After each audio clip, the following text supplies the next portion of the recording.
Hello, guys. Welcome, welcome. We are gathering. We're going to get started. We're going to have fun today.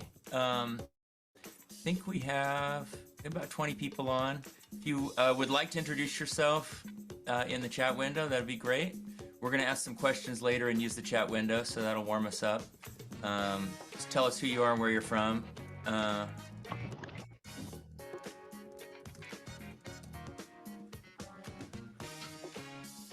We've got 2 from Austin so far. Here we go. That's good. Torchy Tacos in Salt Lick. Boston, love it. Hey, David, go Sox. Oh, Como, Italy. Lucky you. Nice.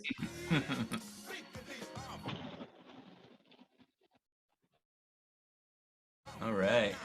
New Jersey, England, love it. Bay Area, Houston. Cornwall. Amazing. Toronto. Provo, Utah. Rob Green. I'm in Provo, Utah. Hey, Rob. Well, 60. That's line, but he basically said it should not be. That's awesome. All right.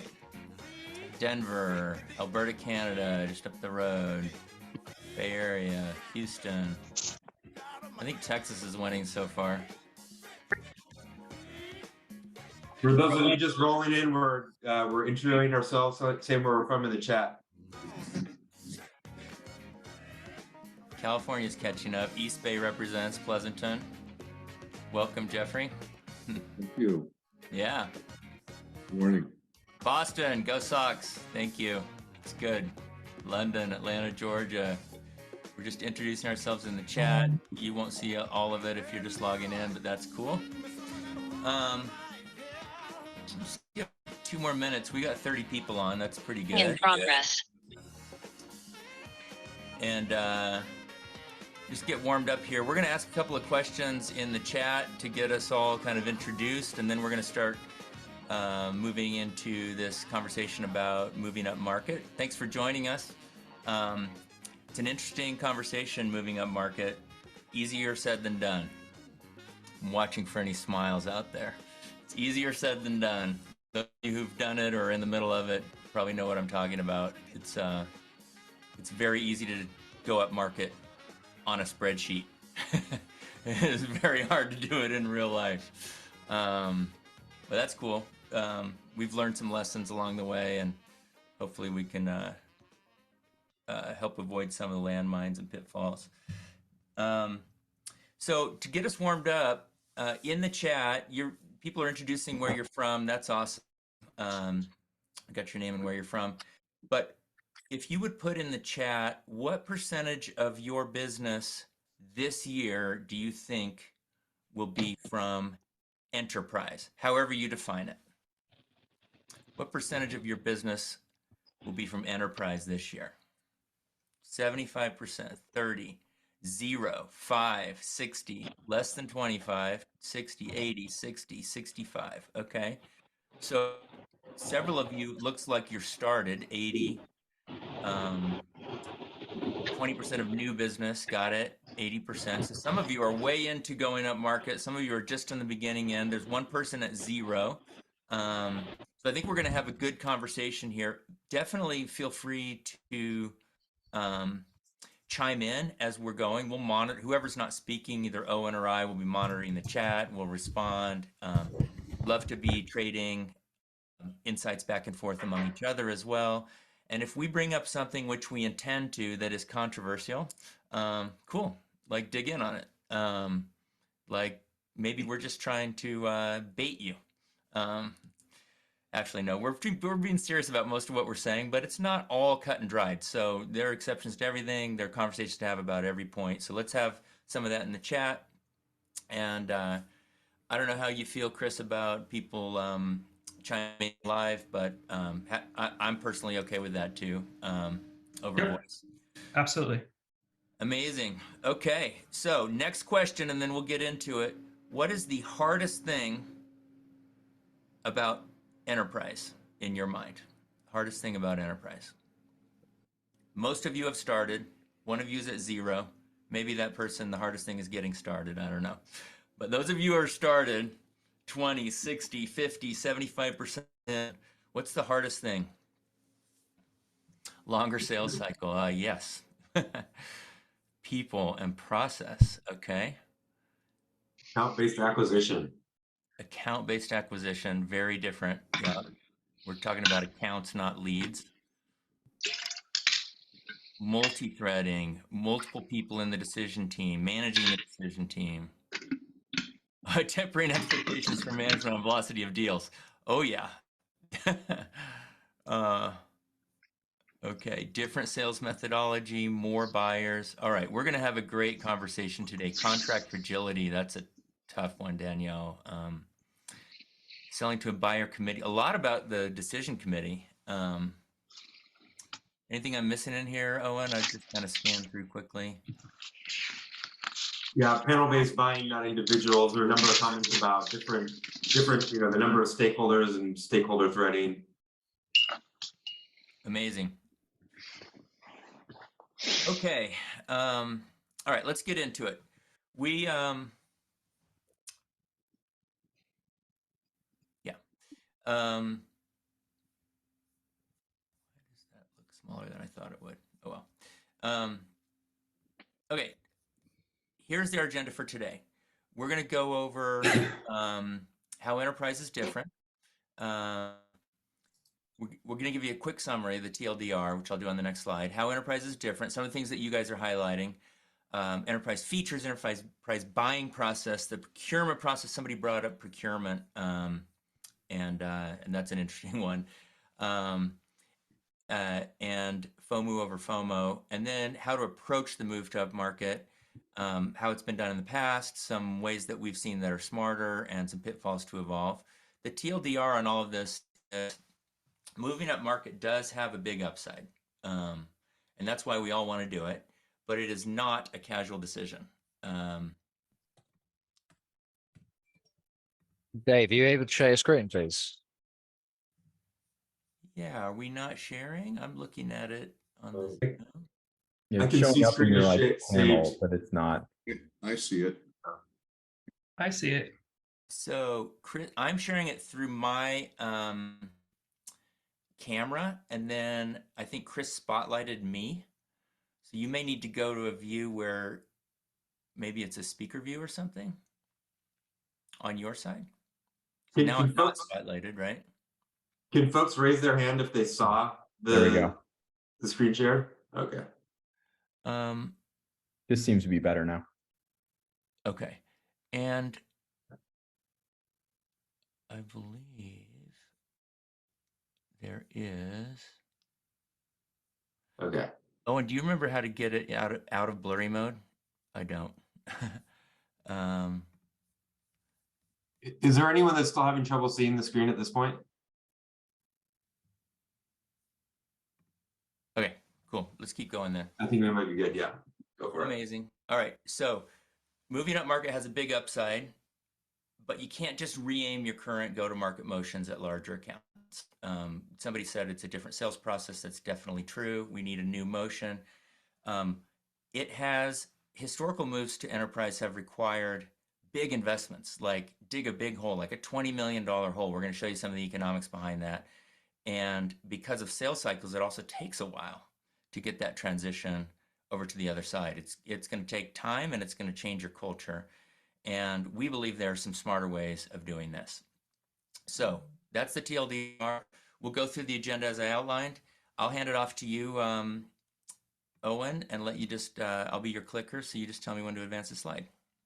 All right, so the first big question here is, how is enterprise different? Seeing the percentage of enterprise business that you all are working with currently, I think a lot of this will be familiar to you all. So we might go through this a bit quickly, but if you can come to the next slide, Dave. So I think there's 4 main areas that we're going to cover. Right. First one is that enterprise is different because you actually do need some enterprise features, so to say, right? So a certain amount of this is the way that you're going to market and the way that you're selling, but there are requirements that are going to be unique to the enterprise, and you have to make sure that you're covering those. And we'll talk a little bit about what that progression typically looks like. Second piece, the enterprise buying process.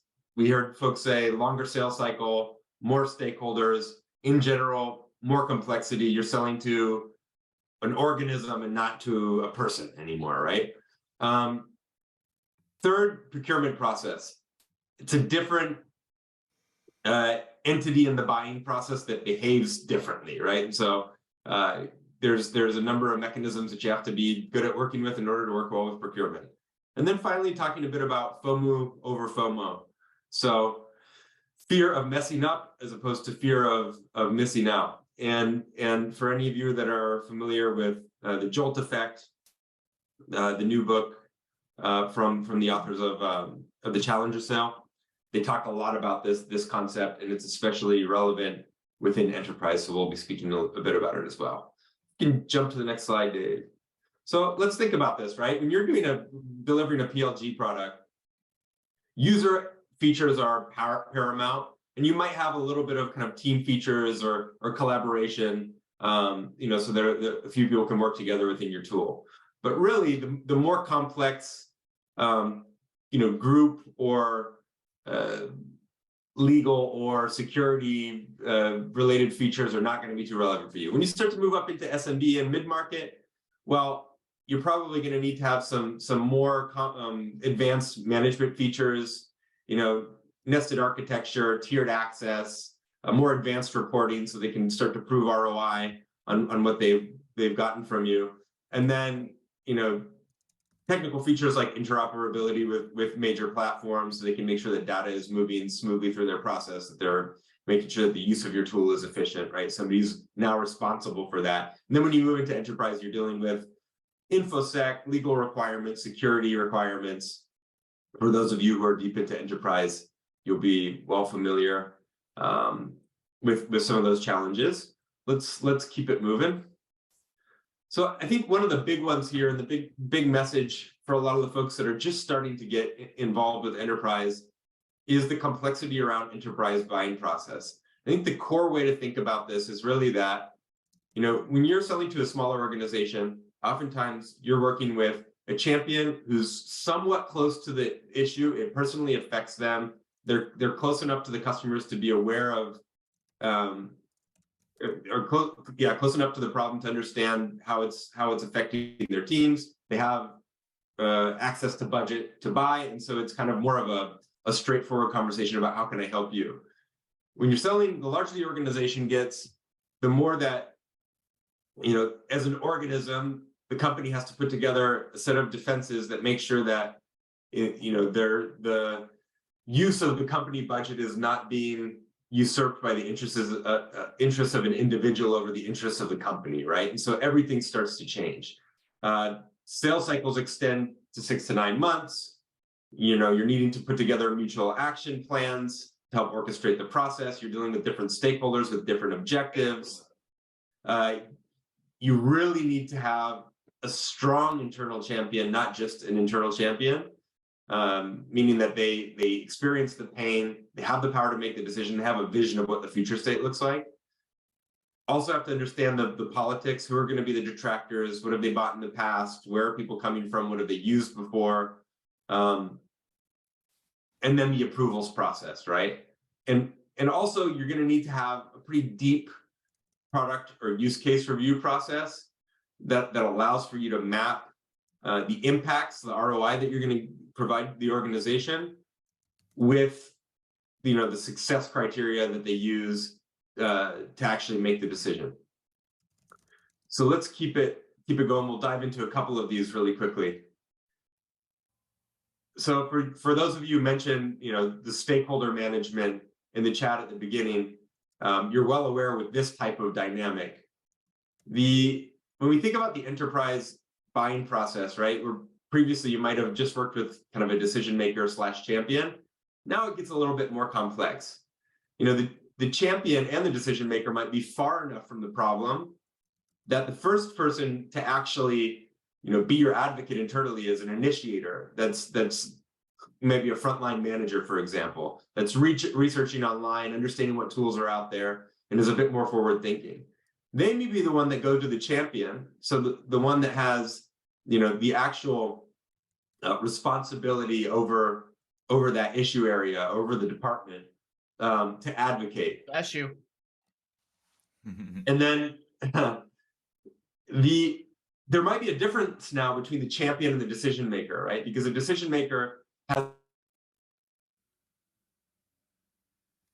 Did we just lose Owen? No, somebody muted me. I'm back though. I Oh, caught okay. it. Decision maker and champion's no longer the same, because a decision maker is someone who has enough organizational power to be able to prioritize between issues, right? Because with SaaS sales, oftentimes, in particular, it's not as much a matter of can you prove ROI. It's how do you stack rank against the other priorities. So you need to have somebody that's able to bring that type of thinking. Of course, now you have professional gatekeepers that make sure that you're not going to mess up as an organization, right? And they can serve a number of different purposes. This in today's age, oftentimes this is the CFO making sure that that they're prioritizing against other priorities, and they're protecting the pocketbook of the company. So you need to be able to identify influencers that have their trust to be able to kind of push the decision forward and show them the bright side of why this is a good decision to make, right? And then of course you have executive buyers as well. So more complex, need to think about more stakeholders and the role they play in taking an ultimate decision. Let's go to the next one. Another thing to think about is, given this decision complexity and the fact that this group of people may have never bought a product like yours before, you also need to be thinking about how to build a mutual action plan to orchestrate the process for them, right? So working with your champion to guide them on how to actually go through the buying process and planning on that together. And then if we go to the next slide,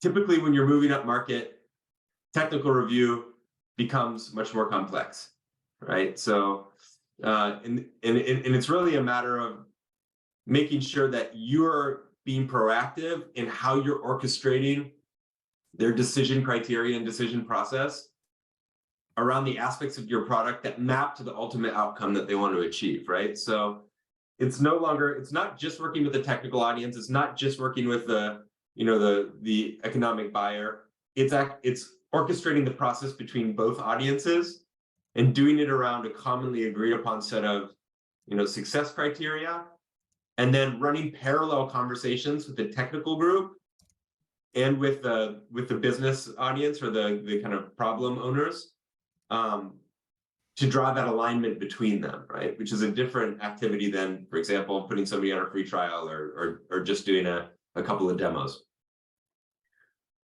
Let's keep it moving out of here. And then I think finally we want to mention that, look, like that's the core of the buying process. Then you come into the procurement phase, right? So structured competition between multiple vendors, RFPs, approved vendors, InfoSec, which in and of itself, like your Q&A form isn't going to work in the same way that it used to before. You need to actually be able to go deep and probably have a series of live conversations, oftentimes to overcome InfoSec objections. Then you're dealing with legal and procurement negotiations and everything else, right? So it's a whole nother aspect of the sales process that if you're going up market with the same group of people that you started with in a SMB or mid-market, this kind of stuff can really blindside them because there's not as many parallels in smaller organizations. Let's keep going. Almost there. So everybody knows this, the saying, nobody gets fired for buying IBM. Really what we're talking about here is FOMO versus FOMO, right? So the fear of messing up versus the fear of missing out. Or another way of saying this is the error of commission versus the error of omission, right? So if I basically think about it as, if I'm a startup founder or I'm heavily equitized in an early stage company or a smaller company, I'm really messed up. I'm really concerned about missing out on doing the right thing for the company, right? the company size grows and I become a smaller player in a bigger pond, I'm really more concerned about messing up, right? The era of commission. I don't want to be the one who makes the wrong decision, because the magnitude of the decision at that scale can become a fireable offense or a career limiting offense, right? And so you tend to see this this phenomenon towards the later stages of the sales process after ROI has been proved, where you're dealing with this fear of messing up, and you really need to help them overcome the indecision that creates in the buying process. I think in the last 6 to 8 months, we've really seen this with the dropping of win rates and the extension of sales cycles, and disproportionately seen it happening at larger company sizes. So this is something also to take note of. And it's behaving differently now. It's, I think, more accentuated than it was, even 6 months ago. So another thing to keep our eyes on. And with that, I think I'm going to pass it back over to Dave. Cool. Yeah. So those of you who've made the move, you're already into enterprise selling. A lot of that sound familiar. Those of you who are in process or are just moving into it, you can just imagine, either you've experienced or you can imagine how difficult it is for someone who's used to velocity selling, transactional selling, to kind of step into that world. Like all of a sudden, I have a multi-stakeholder decision committee. All of a sudden, I have a completely new player called procurement. I have things to navigate like InfoSec and like approved vendor status. I have things like RFPs, which I wasn't dealing with before because small customers don't launch RFPs. And all of the things that go along with RFPs, like who might have written the RFP. Maybe it was my competitor. Maybe I'm just column fodder. Maybe they just needed a third vendor in there. If I got called third, I'm definitely going to lose that deal. But sales reps who aren't used to playing that game don't know that. So they repeatedly step into danger and the unknown, and that's difficult. So we have observed a few different ways to go up market. Some ways it's been done in the past, and a way that we think is smarter. We know there are some definite pitfalls, and we think that given what we've experienced in the industry, we can actually avoid a lot of those. And then how you would measure your success as you're pursuing this smarter path. Again, here's where we might lay down some controversial points of view, and we'd love your input on it. So there are a couple of ways that we've seen this done in the past. One we would call the development. One we would call the development partner, and one we would call the hired gun. So development partner is, let me go find a big customer who is willing, and find a champion at that big customer. This is literally advocated in the book Crossing the Chasm. Like, go find an innovator, not even an early adopter, but an innovator who is willing to wrap themselves around this problem, take your half-built product and upscale it or upfeature it to meet some of those requirements for their business, the type that Owen was talking about. This has been done over and over. Siebel built their company this way. Profit Logic, a company that I helped build and sell, we went and found a big anchor customer. And the idea is that customer says, look, you do this for me, I will be your best reference going forward. I will take you to my peers in the industry, and I will reduce risk. So that's one path. Another path is the hired gun path, which is, let me go hire someone who's done it before, like a bona fide enterprise leader who's run enterprise before, hand them the keys, and then let them go hire their team, install their process. You think about it as like bringing in a new coach, and they're going to install their offense and they're going to run their plays. So then we're going to stand back and wait. Neither of those sounds that great. Handing off the keys to a large customer, handing off the keys to a hired gun, those are both risky. if you look at kind of the way the development partner scenario plays out, you probably think that their requirements are going to take you a year, and you probably love the $1 million check that they're waving in front of you to divert your development resources towards them. But whatever that timeline is for meeting their requirements, double it and then possibly double it again. It's going to take a while. Like, they are going to have requirements that they absolutely need, integration into their core systems, custom integrations, workflows for specifically for them. And some of those are going to be also market features that you're going to be able to carry forward. And you're going to have to decide which of those things you do and which you don't. But every time you say no, you're risking the referenceability of your one big anchor customer. So there's an all or nothing point in this strategy, one which is, do I succeed with this customer, and do they actually follow through on the promise to be a reference for me? Or do we just get stuck in a never-ending list of to-dos and I never actually get them referenceable? That is a real risk. If I get past that all or nothing line, then I can indeed start selling, but inevitably there will be market needs that weren't anticipated by Acme. And inevitably I would have built some things that were only specifically for Acme. So it's a whole thing. That's kind of development partner. I do start to achieve liftoff, but it's not great. If I want higher growth, one way to do that is with a hired gun. I'll bring in a head of enterprise sales. It's a new motion for my company. I'll hire a new person to head that motion. And that person will typically hire in the team that they're used to having. So they will typically say, oh, in an enterprise company, we have fill in the blank. We have RevOps. We have enablement. We have sales engineering. We have channels and partners. We have RVPs. Like, I'm used to running a team of RVPs. In an enterprise company, of course, you have an organization in Europe. How could you be an enterprise company without a presence in Europe? What about Asia? So we're going to be used to a certain kind of way of going to market, and they're going to want to hire that team. To the extent you don't support that, you risk them leaving. To the extent you do support that, you're going to take on a significant burn. Then they're going to build a capacity model in a spreadsheet. They're going to take quotas, multiply it by a number of reps that they need to put in place. They're going to come up with kind of a capacity. You're going to put an attainment against that.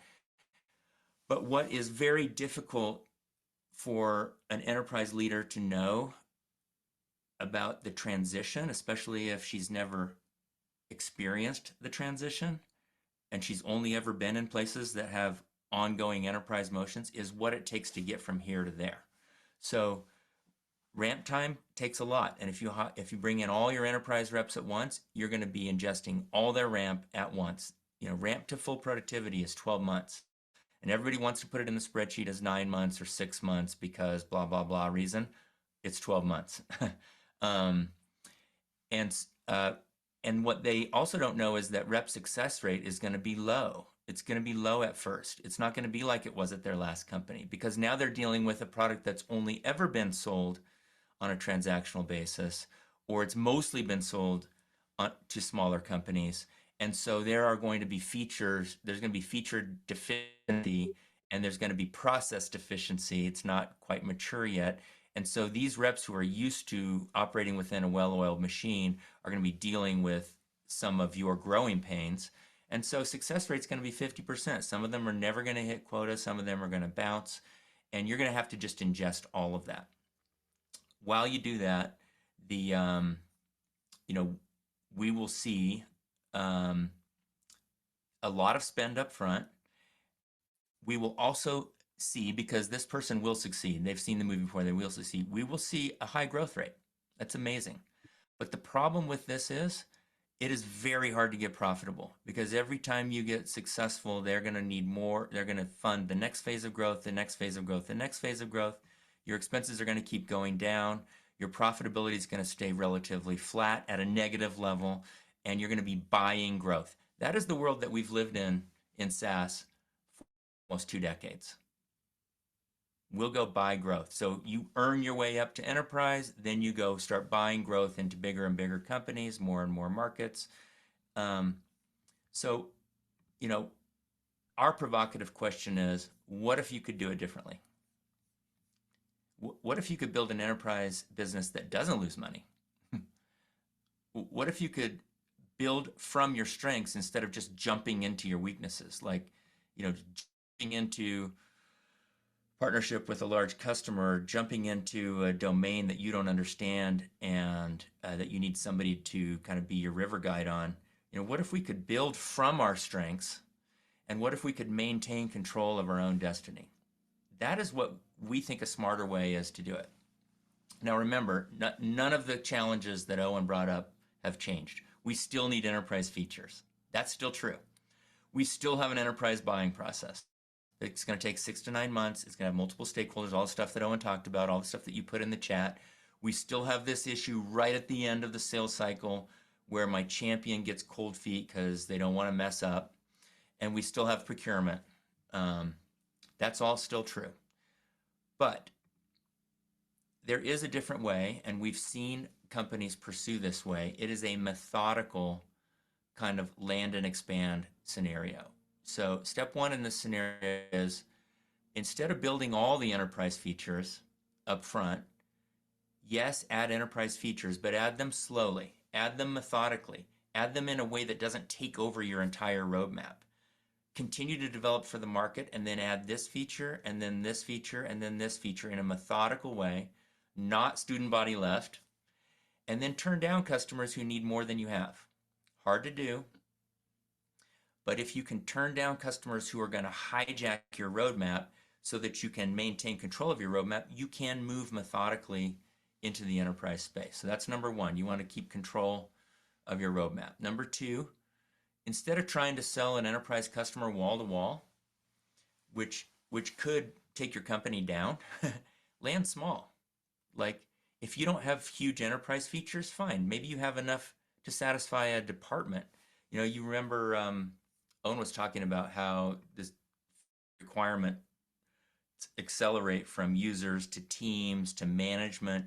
You know, maybe somewhere in here you could land within a department, and you don't have to land the entire enterprise. And if they need the enterprise features that are, you know, the SOC 2 and redundancy and InfoSec, then maybe that's a customer that you can't take on right now.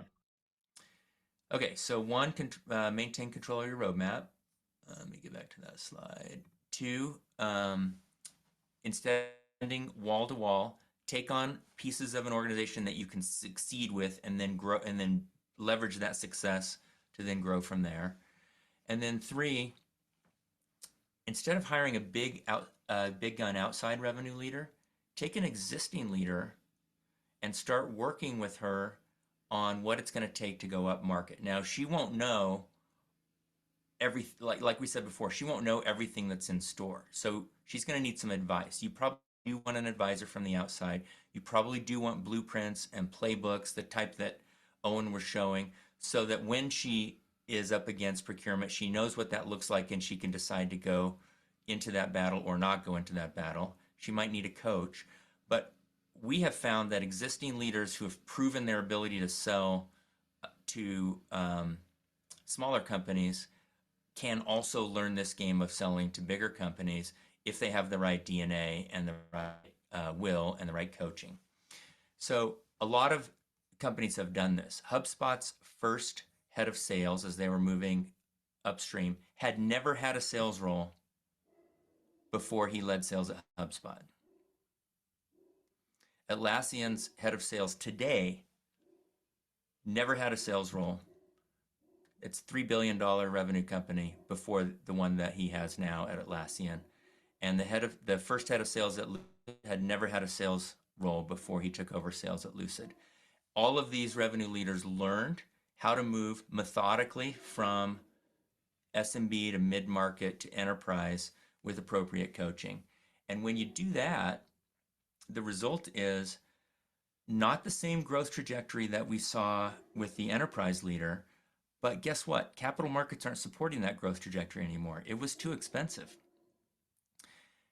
But this is actually a profitable growth trajectory. You see this black line. It comes up within 2 years above the break-even line, and the shape of the growth curve is exponential. So you extend that curve out, and we're actually seeing a shape that is sustainable, exponential, profitable, self-sustaining, and we're going to want to, and the way we're going to do this is we're going to partner with that head of enterprise sales, and we're going to pay very, very close attention. We're going to bring in, we're going to build an enterprise playbook. We're not going to leave our new leadership hanging. We're going to warm up our accounts with ABM. Somebody brought that up in the chat. We're going to use self-service where we can and when we can. Sam said we have a, Sam, you have a PLG and self-service kind of freemium motion. That's cool. Leave that in place. See if you can get marketing to drive departmental adoption using that motion. We don't necessarily need humans to do things that machines can already do. But once a department starts succeeding, then I can call into that account and find out what the nature of their success is and then go sell to the rest of the account.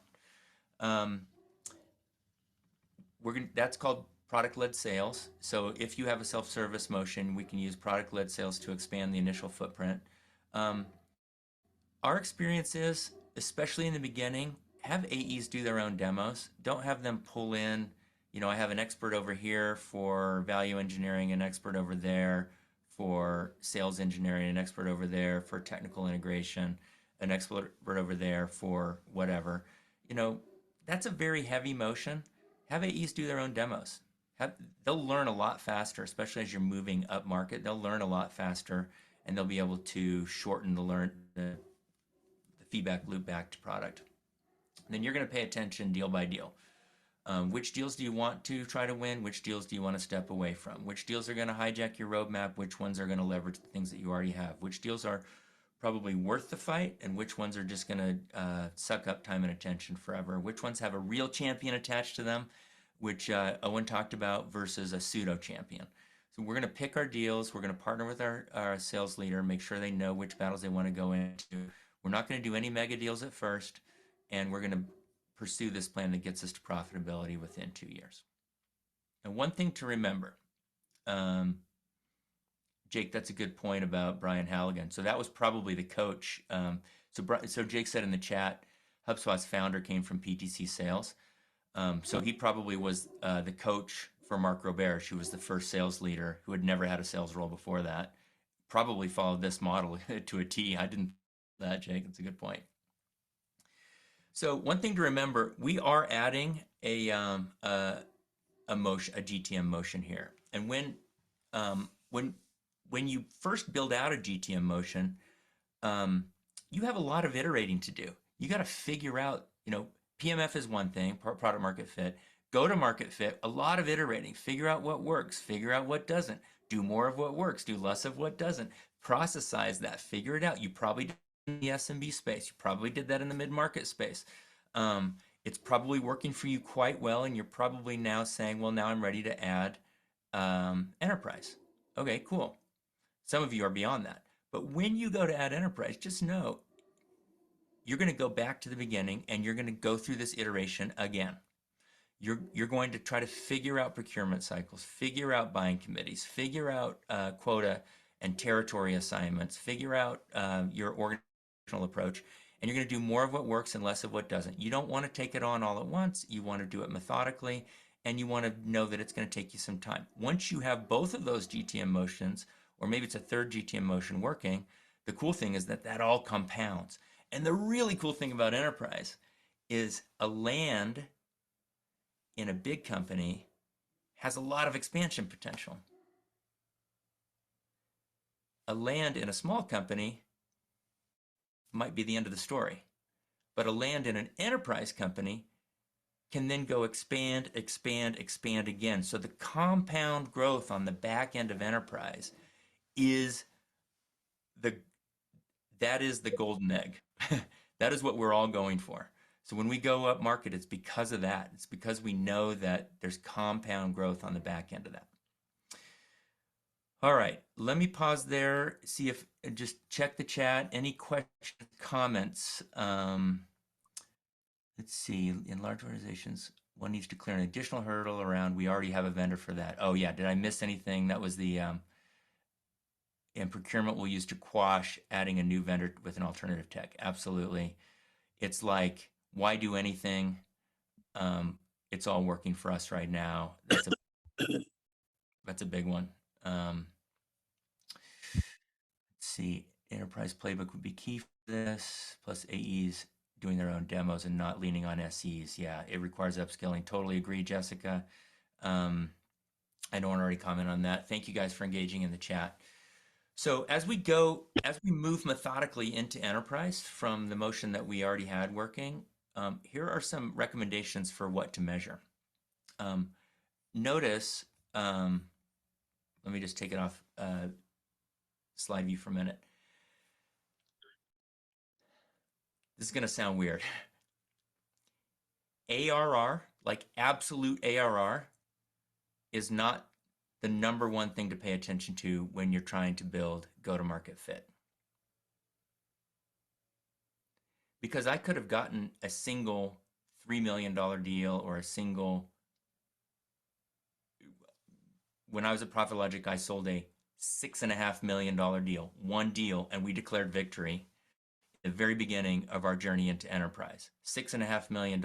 Amazing, right? Not amazing. It was $6.5 million to one customer who then inserted a nose ring and led us around for 2 years. Not amazing. So it's not necessarily just the absolute quantity of revenue. It's actually the trend. It's the ability, it's the repeatability of bringing in revenue. So when we think about it that way, some better measures of success is the consistency of new inbound. The consistency of new deals measured in quantity of deals, not necessarily just dollars. The consistency of my ability to renew, because each of these customers is going to have a first birthday and a second birthday. And if they're not succeeding on my product, if I've overstretched or overpromised and I can't fulfill on it, then they're not going to renew. And that is not a fit. That's not product market fit. And then consistency of my ability to expand. That's the opposite. Like when it is working, then they will renew and then they will expand. And I'm looking at, in addition to dollars, I do want to look at dollars. NRR would be a measure of dollars. So that's, net recurring revenue. That's a measure of dollars, but I also want to look at number of deals. And as soon as I can kind of consistently see new lands, new renewals, new lands, renewals, and expansion, then I know that flywheel is turning, and then I can start heading up that curve. All right. I feel like I'm like preaching, but I've lived this a few times, so sorry I slipped into that mode. So some key takeaways. This is a repeat of the earlier slide. So yes, going up market has a big upside, mostly because of how big those accounts are and how expanded they are once I land, but we can't just re-aim our current go-to-market motions. If we want to follow kind of people historically, we could go hitch our wagon to one anchor customer or go hitch our wagon to one hired gun sales leader. We think there's a better way to do that. And while it will take time, we can do it profitably. And I saw that Chris said we'll share these slides, so very happy to engage in any of this as you're trying to do that yourself. If you want to stay in touch with us, follow Owen and me on LinkedIn. Follow the Winning by Design founder, Jocko van der Kooi. He publishes pretty often on LinkedIn. Follow Winning by Design on LinkedIn. The Pavilion community is a great place to stay in touch. These are all Winning by Design credentials, and we've got workshops every week. If you want to scan these QR codes, you can subscribe to the newsletter, subscribe to events and workshops. Our next one is on best practices for rolling out a methodology in a scaled environment. That's on June 13th. And Chris, I'm going to hand it back to you or to any questions. Happy to open it up. Yeah, we can open it up for questions. If anyone has any questions, you can raise your hand or unmute yourself.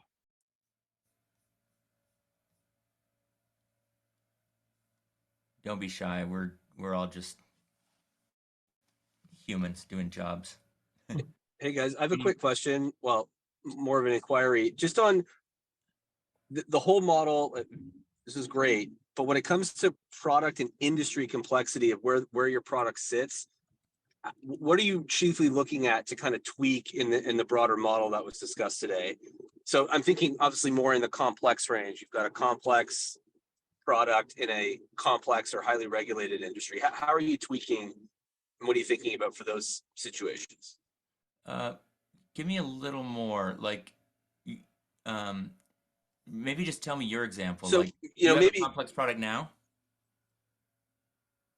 Well, yeah, I mean, one with more decision makers, Yeah. where I guess I think this works really well when you've got a product. I guess maybe it's not relevant, maybe because we're starting from a point where the product you're moving towards enterprise, and that's the scenario, I guess. But as you're maturing it, Uh, and you want the AE to be doing more of the work, not more of the work, but having the onus of the entire deal, no sales engineers, value engineering. How do you start to sort of, you talked about it in the enterprise approach of like bringing in a hired gun or promoting people from within, but how are you doing that more specifically? Oh, that's a I mean, I great guess point. I think there's more. There is more to that, Mark. So I was specifically addressing the process of moving from mid-market or SMB up into enterprise. And in that process, I don't want to flip a switch and all of a sudden add like value engineering, sales engineering, and have my AEs suffer from learned helplessness. But I am totally with you, Mark. Once I'm in enterprise, those roles are really valuable. Like sales engineering is valuable and value engineering is valuable, especially for a complex decision-making process and complex sale. I just don't want to disable or give my AEs a reason to reach for a crutch when they don't actually need it, especially when I'm moving into that space. That was my point, Mark. I suspect you're in an environment where you do have partners like that, and they're adding value in an enterprise motion. Yeah, I've lived in the enterprise space for a while, so absolutely. But as I contend with the market, as I look at what's out there, I think a lot of the context of what you're talking about is highly relevant as people are getting from that, over that initial Series A hump into, looking at 20 million as the next goal to 50 million. People are really starting to contemplate these things, and just curious for a little more context there. I mean, you think about, you're talking to a salesperson and says, that's a good question. Can we schedule a call for next Tuesday? I'll have my sales engineer. They can fire up a demo and they can give you the answer to that question and much more. Versus she says, oh yeah, totally it does that. Here, let me show you. And she fires it up and she starts demonstrating for you, or she gives you some slides, or she walks you through how it works. The latter scenario is just more modern. And then, of course, when the committee is on the phone or I'm doing a big presentation, I get my sales engineer there, but I don't want to be stumped. So it's a balance, but I do feel the world moving more towards even CEOs and heads of sales being able to fire up the product and give you a quick demo. If you look at I similar, wholeheartedly agree with that. I think AEs need to accept that, and you'll find the younger generation of AEs in now much more, I think, adept at that and willing. Whereas, let's say, I don't want to start creating categories, but I think you know where I'm going. Like me. No, I mean, you got to love the product. You got to be an enthusiast on the product, and if you don't, then you're leaving a huge gap or hole in exploring every potential sales call by just jumping into it when relevant, right? So I fully agree that can't be a generational thing. It's just got to be more of a broader shift. Amazing conversation. if you read the Jolt effect, there's evidence from the study that was done over the course of the pandemic that sales reps who speak more in the conversations, but actually also use additional roles within their organization, like sales engineers, much more selectively, have higher success rates. So it's starting to show in the data.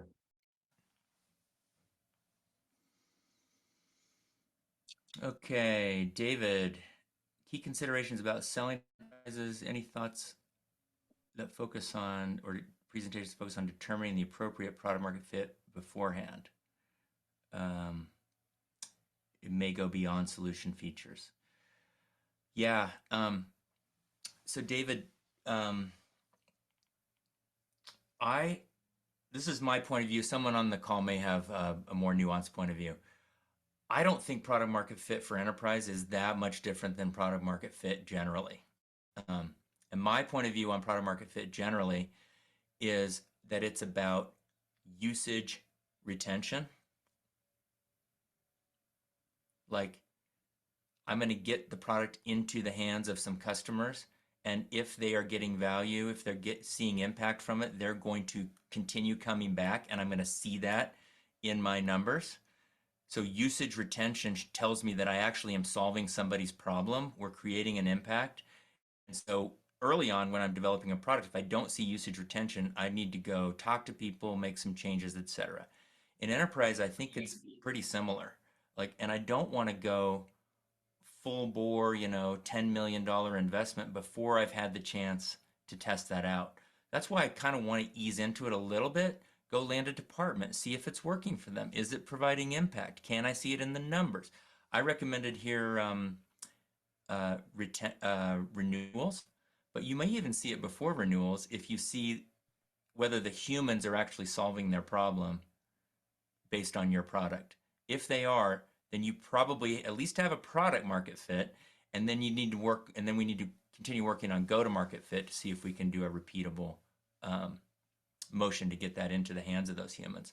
But I think product market fit in enterprise is very similar, and I think the things you would pay attention to are very similar: usage, retention, and renewal. No, and it's that we work with a lot of companies that will be determined to go up market. They'll spin up an entire enterprise organization, start to invest in the proper marketing channels to bring in more leads in those areas of those type of ACV bands of customer. They'll plug away at it a year. They'll ask why it's not working very well, and then when you start to dig in, you realize that either because in the closed loss reasons, the higher you go up market, the higher the percentage of losses based on feature functionality, or to your point, because I start to realize that they're not actually solving a problem that's uniquely experienced by that subset of potential customers. And so it's a super important question to ask early on. Well, I absolutely agree with the NRR. If people are signing up again and extending contracts, that's definitely proving that you've got a product that seems to be fitting the use case. Where I was coming from is before you've sold. Yeah. Does the messaging work still? You're changing potentially from finding a champion who you're trying to appeal to, and therefore you've probably cultivated messaging and ideas and thoughts that relate to that person's roles and desired outcomes and so forth, to pivoting to a larger group. So I don't know if I'm really articulating a question very clearly, but it seems that there would be a way of testing before you start hiring out a sales force, although things happen in parallel. So I was just wondering if you had some thoughts on some of the non-sales rep, non-post sales prep to determine if, are we ready to go up market? What gaps do we have? Because you're proposing a way to close the gap, which is not a bad thing. I'm not suggesting, but it's trying to figure out where the gaps might exist in our organization. Do we have the environment to support a customer like this? Does our technology handle 1 billion records instead of just 100 million records or whatever? I'm just trying to stress test bigger in different ways. Well, I think the stress test on kind of volume and features would be handled by this ease into it, department first, big bang next, but the messaging is a really interesting question. I don't have a prepared speech on that. But in early stage companies, often what we'll do is a message market fit test. like even before product market fit. Yeah. Okay. And so, but I don't know that you'd want to do this in enterprise, but I'll tell you some of the tactics in early stage. We'll put out language and look to see if people click on it. And it might end in a, hey, coming soon page because we don't have the product ready yet. But we'll A/B test the messaging and see what is resonating with the audience. And then we'll put people on a wait list, and then we'll see, oh, actually, they're more interested in this than that. Cool, then that's what we'll build. So we'll actually test the messaging in a way like that. I think it'd be different in enterprise. I'd have to think about that some more. But I really like that provocation. All right, guys, we're coming up. Any other last comments? Dave, There's one a quick few- one. Just you kind of asked me it, but how far are you seeing PLG go up now in terms of size of business? Yeah, all the way. All the way. Yes, it does depend on the complexity of your product, for sure. Yeah. But it does not depend on contract size. So you see HubSpot contracts very huge, Atlassian contracts very huge, even Zoom and Slack contracts very huge.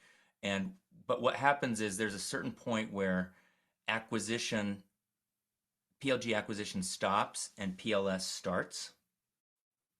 Yeah. So what'll happen, like my buddy at Lucid who took that first sales role, he stepped in and he's like, okay, so where do we start? And they were like, well, here's a list of Fortune 500 companies who already use our product.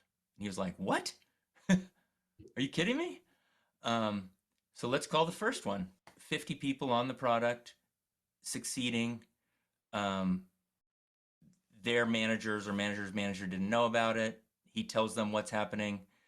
Could we roll this up into a more beneficial package for you? They say yes. He's like, that's the easiest job in the world. So there's kind of a PLG to PLS progression that's not limited by ACV, but the real limitation is complexity. It's hard to get a PLG start for a complex product. In your case, it sounds like you already have the PLG start, so you just got to figure out the rest of that muscle. You got to land in larger accounts so that the expansion is available to you.